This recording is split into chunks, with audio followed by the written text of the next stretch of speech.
And thanks everybody for coming and being part of this special moment.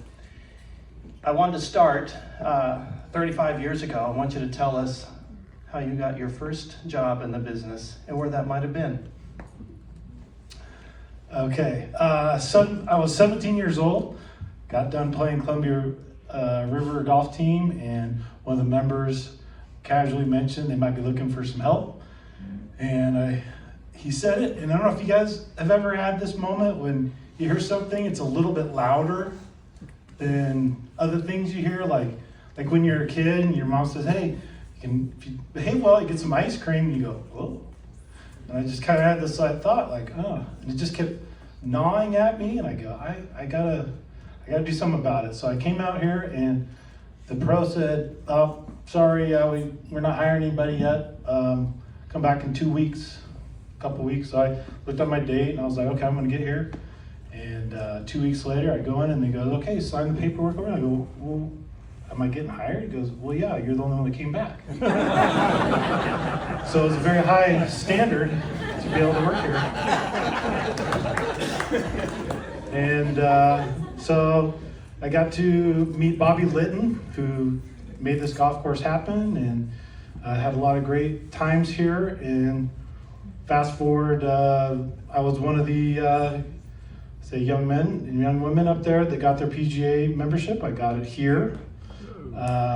And then I come back here and get this award, and I just think back to those days when I'm on the front range and I'm driving my little picker with range balls, and I'm watching little birds fly around me as I'm picking up the range balls, and never would imagine I'd be sitting up here. So that's pretty cool. Kind of have things full circle. That's awesome. Scott, does that pretty much describe your program still?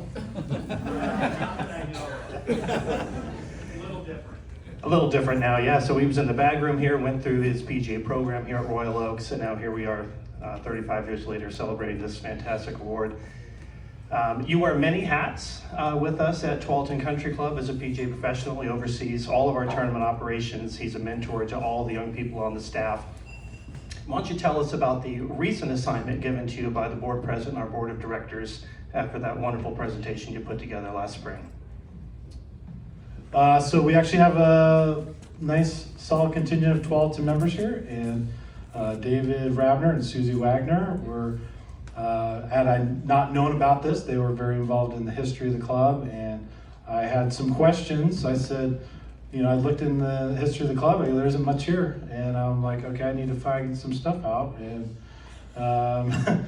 I did a long deep dive into Tualatin history. 112 years is a lot of history to go through. David and Susie were very inspirational and motivational for me to keep going. Thanks to Jeremy and the staff for allowing me to be back in the office doing all my research. And then I was able to do a full-blown history presentation that Bruce Stewart was at. Thank you, Bruce. And Bob McCall, the president, said, you know, that was really well done. I think we should name you the historian. And so I added that to my resume. So anybody that wants to know more about Tualatin Country Club history, I'm your guy. Yeah, that's wonderful. Just like Carrie was saying, you want to put something new on your resume all the time. Chris and I went to the PGA show last year. That was actually Chris's first time to Orlando to the big show. And as much as I tried to build up his expectations of what he was in for, he walked in that convention hall and was just wow. I said, go have fun, check your phone. I couldn't get a hold of him. A couple hours went by. And a few hours later, I found him out on the back dock, hiding behind a dumpster, sucking his thumb, asking for his mama.